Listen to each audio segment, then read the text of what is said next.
बचपन में जो सपना देखा था कभी, आज उस सपने को पूरा करने जा रही हूँ मैं। जहाँ हर सनातनी का जाने का सपना होता है, उस सपने को जीने जा रही हूँ मैं। हाँ जी, आज वो शुभ दिन आ गया है, बाबा केदारनाथ का बुलावा आया है। हाँ जी, मैंने अपना सफ़र शुरू किया था ऋषिकेश से देवप्रयाग से श्रीनगर, अगस्त्यमुनि, गुप्तकाशी, सोनप्रयाग और गौरीकुंड और फाइनली बाबा केदारनाथ के यहाँ। हाँ जी, मैंने अपना सफ़र शुरू किया ऋषिकेश से और जो पहला स्टॉपेज लिया वो देवप्रयाग लिया, एक खूबसूरत संगम को देखने के लिए। तो आज हम आप लोगों को लेके जा रहे हैं क्योंकि केदारनाथ जी के, तो अगर आप केदारनाथ जी के जाते हो तो बीच में आपको यहाँ पे 5 प्रयागों में से एक प्रयाग मिलेगा, देवप्रयाग देखने को, जहाँ पे माँ भागीरथी और माँ अलकनंदा मिलती है और उनके मिलने से जो उद्गम होता है वो माँ गंगा का होता है, जो यहाँ पे आप देख सकते हो। दोनों का जो कलर मिक्स आपको बहुत अच्छे से देखने को मिलेगा। तो इस जगह पे अगर आप बद्रीनाथ जी और केदारनाथ जी जाते हो तो इस जगह को आप डेफिनेटली विजिट करें। यहाँ से भी आप व्यू देख सकते हो और आप चाहो तो आप नीचे भी जाके वहाँ पर इसको एंजॉय कर सकते हो।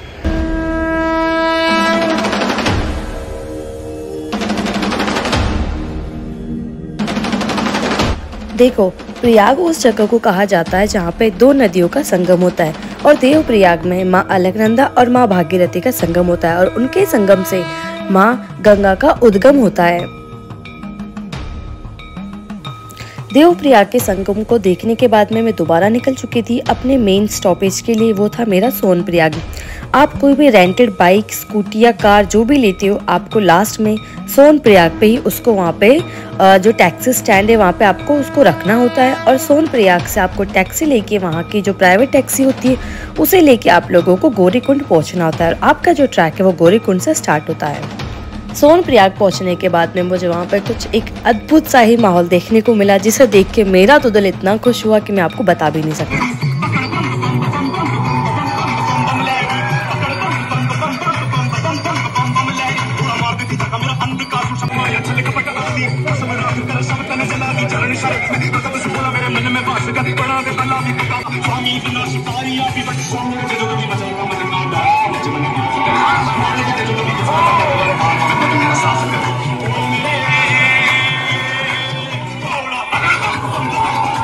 सोनप्रयाग में ये खूबसूरत नज़ारा देखने के बाद में हम लोगों ने सोनप्रयाग से गौरीकुंड के लिए टैक्सी ली। ये जो टैक्सी होती है इनकी प्राइवेट टैक्सी होती है और इसका जो 50 रुपीज़ पर पर्सन किराया होता है और आपको इसी के थ्रू गौरीकुंड जाना होता है। गौरीकुंड पहुंचने के बाद हम लोगों ने चाय और ब्रेकफास्ट लिया और थोड़ा सा रेस्ट किया। मेरे सहयोगी कुछ अलग ही वार्तालाप करते हुए आपको दिखाई देंगे यहाँ पे, तो आप उसको भी देख लीजिए। रात को हम लोगों ने गौरीकुंड में स्टे किया और स्टे करने के बाद में मॉर्निंग में हमने हमारा ट्रैक स्टार्ट किया। अगर आप लोग सोनप्रयाग में स्टे करते हो तो आपको अर्ली मॉर्निंग वापस से गौरीकुंड आना पड़ेगा, इसीलिए आप कोशिश करें कि आप लोग पहले ही गौरीकुंड आ जाए और गौरीकुंड से मॉर्निंग में अपना ट्रैक स्टार्ट कर दें। ट्रैक स्टार्ट करने के बाद में थोड़े से डिस्टेंस पर जैसे हम लोग गए थे वहाँ पे घोड़ा और खच्चर का जो स्टैंड है वो आ गया था। आप चाहो तो ले सकते हो, अगर आप जाने में सक्षम हो तो प्लीज़ आप घोड़ा या खच्चर ना करें और अपने पैरों के थ्रू ही बाबा केदारनाथ की यात्रा को सफल करने की कोशिश करें, उसी से सच्चा आनंद आपको मिलेगा।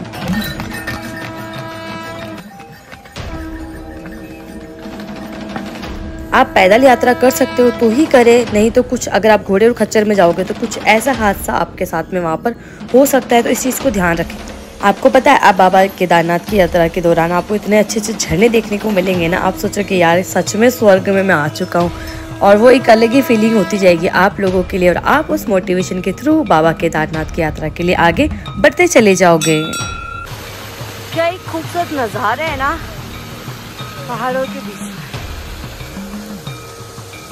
एक चीज़ का ध्यान रखें, अपनी यात्रा के दौरान आप लोग एक स्टिक ले लें जिसकी मदद से आपके लिए जो रास्ता है उसको तय करना और भी ज़्यादा आसान हो जाएगा। देखो, ऐसा बोला जाता है कि गौरीकुंड से लेके बाबा केदारनाथ के धाम का जो टोटल डिस्टेंस बताया जाता है वो 16 किलोमीटर है और ये जो 16 किलोमीटर था वो 2013 की जो बाढ़ आई थी उससे पहले का था। बाद में जब दोबारा रिकंस्ट्रक्शन करवाया गया सभी रास्तों का तो वो अराउंड टोटल 22 किलोमीटर्स का उसको बताया जाता है, लेकिन जब ये ट्रैक मैंने किया तो मुझे लगा कि वो उससे भी ज़्यादा है। तो अराउंड मेरा एस्टिमेशन था, या मैंने जब फ़ोन को स्टार्ट करके देखा था तो एस्टिमेटेड अराउंड ये 24 to 25 किलोमीटर्स अप्रॉक्सीमेटली आ रहा था। तो जो बाबा केदारनाथ का रास्ता का जो पहला पड़ाव आप लोगों का आता है वो जंगल चिट्टी आता है, उसके बाद में भीमबली होती है, फिर रामबाड़ा होता है, फिर लिंचोली होती है और फिर बेस कैंप होता है। बेस कैंप के बाद में आप लोगों के बाबा केदारनाथ के वहाँ पर पहुँचते हो। तो सारा एक रूट मैप है जो मैं आपको यहाँ पे बता रही हूँ आगे, तो आप उस यहाँ पे इस वाली क्लिप में उसको देख सकते हो कि यहाँ पे इन्होंने कितनी कितनी डिस्टेंस बताई हुई है। वैसे ट्रैक आप कर सकते हो। ट्रैक जो है उसकी चढ़ान बहुत ज़्यादा नहीं है, लेकिन जो रास्ता है ना वो बहुत लंबा, इसलिए थोड़ा सा आप लोगों को डिफिकल्ट लग सकता है। तो केदारनाथ जी जब आधा रास्ता आधा रास्ता बच रहा है शायद, लेकिन बहुत आधा टफ भी नहीं है, लेकिन लंबा ट्रैक जरूर है। वो थोड़ा कुछ खाने पीने का लाए और धीरे धीरे छोटी छोटी कदमों से चलते रहे ताकि ज़्यादा थकान नहीं होगी, और ज़्यादा स्पीड में चलोगे ना तो थक जाओगे। छोटे छोटे कदम लेके चलते रहो और खाने के स्टॉल्स खूब सारे आप लोगों को मिल जाएगी। खाते रहे, स्टिक लेके जरूर चले, ज़रूरी है नहीं तो गिरा जाओगे। और पीछे खच्चर आते रहते हैं, ये बार बार टन बजाते रहते हैं, तो आप इनको भी इंजॉय कर सकते हैं। और देखते हैं बाबा केदारनाथ जी के पहुँचने वाले, बाकी सारे डिटेल आपको बताएंगे क्या है, कैसे आना है, सब कुछ एंटायर आपको इस वीडियो में मिल जाएगा। ओके,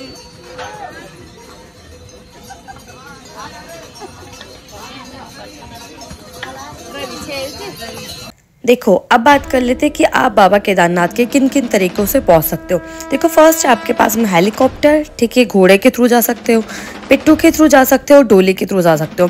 तो हेलीकॉप्टर की हम बात कर लेते हैं कि हेलीकॉप्टर का जो गवर्नमेंट के थ्रू अप्रूवल है वो अराउंड 2500 रुपये पर साइड का, ठीक है।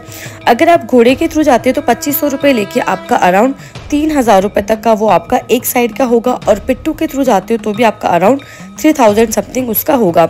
नेक्स्ट है, अगर आप लोग पालकी के थ्रू जाते हो तो पालकी का भी अराउंड आपका पर साइड का जो है वो 3000 रुपीज़ अप्रॉक्सीमेटली होगा।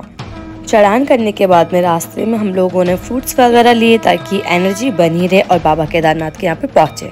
बस अब बाबा केदारनाथ के जो मेन गेट है वहाँ पर हम पहुँच चुके। बेस कैंप हमने क्रॉस कर लिया है, बस बाबा के दर्शन का इंतज़ार है।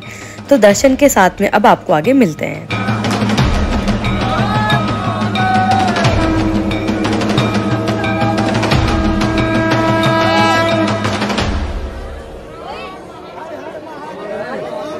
फाइनली बाबा केदारनाथ में पहुंच गए और यहाँ पे आपको आने का एक एक्सपीरियंस बहुत ही अलग होने वाला है। तो यहाँ पे आपको आना है, एटलीस्ट आपकी लाइफ में एक बार तो आपको विजिट करना ही है। ट्रैक थोड़ा सा डिफिकल्ट है लेकिन आप उसको कर सकते हो। बाबा के आप दर्शन बहुत अच्छे से कर सकते हो। दर्शन की बहुत ज़्यादा लंबी लाइन नहीं थी, हम बिल्कुल एंड में आए थे, तो आप दर्शन बहुत अच्छे से कर सकते हो। पीछे आपको जो है भीमशिला वहाँ पे हम विजिट करवाएंगे और यहाँ पे आपको सभी पांचों पांडु, माँ कुंती और द्रौपदी की आपको यहाँ पे अंदर मूर्ति देखने को मिलेगी, जो कि बहुत ही खूबसूरत है।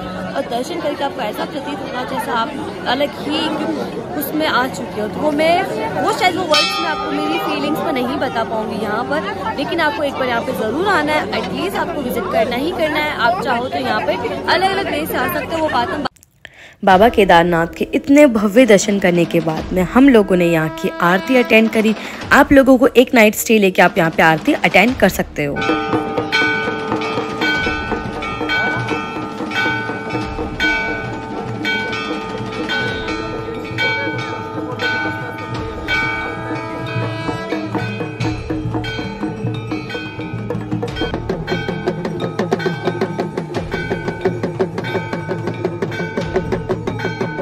मॉर्निंग केदारनाथ का जो सेकंड डे था, नाइट को हमने यहीं पे स्टे किया था। स्टे करने के बाद में मॉर्निंग में हम रेडी होकर वापस यहाँ पे आ गए केदारनाथ जी के दर्शन करने के लिए। हमने बिल्कुल अंदर तक दर्शन किया, बहुत ही अच्छे दर्शन हुए। तो आप एक स्टे लेके आप अर्ली मॉर्निंग यहाँ पे आके और केदारनाथ जी के अंदर दर्शन कर सकते हो। और यहाँ पे जो खूबसूरत है, पीछे जो खूबसूरत पहाड़ है वो इतने सुंदर लगते हैं कि आप उस चीज़ को फील करोगे ना, मैं उन शब्दों में बयान नहीं कर सकती उन सब चीज़ों को। तो आप उन सब चीज़ों को साथ में कंप्लीट वीडियो में देखना, मेरे साथ में एंजॉय करते हैं। जय बाबा केदारनाथ।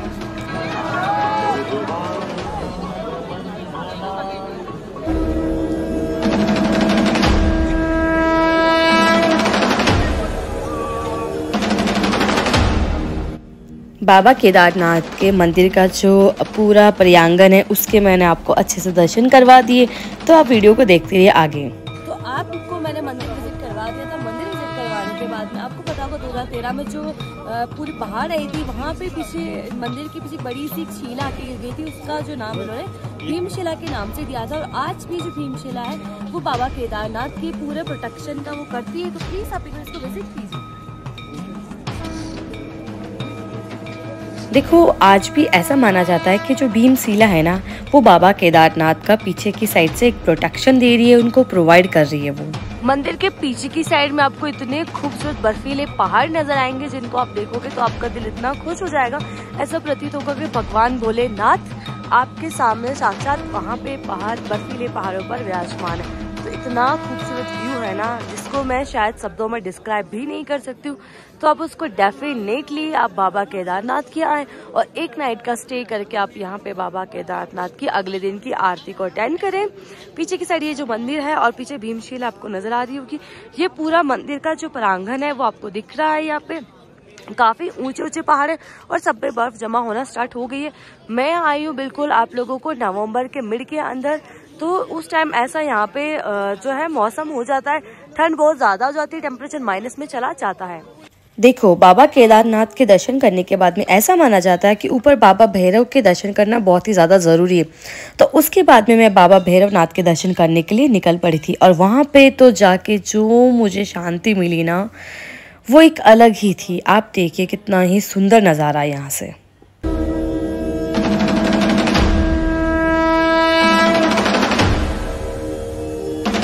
बाबा केदारनाथ के मंदिर से जो भैरवनाथ जी का जो मंदिर है वो अराउंड 500 मीटर ऊपर की तरफ है। तो आपको थोड़ी सी चढ़ान करके आपको यहाँ पे दर्शन करने के लिए आना चाहिए। बहुत ही अच्छा मंदिर है ये भी, छोटा सा। तो मैंने आपको बाबा केदारनाथ के पूरे दर्शन करवा दिए अच्छे से।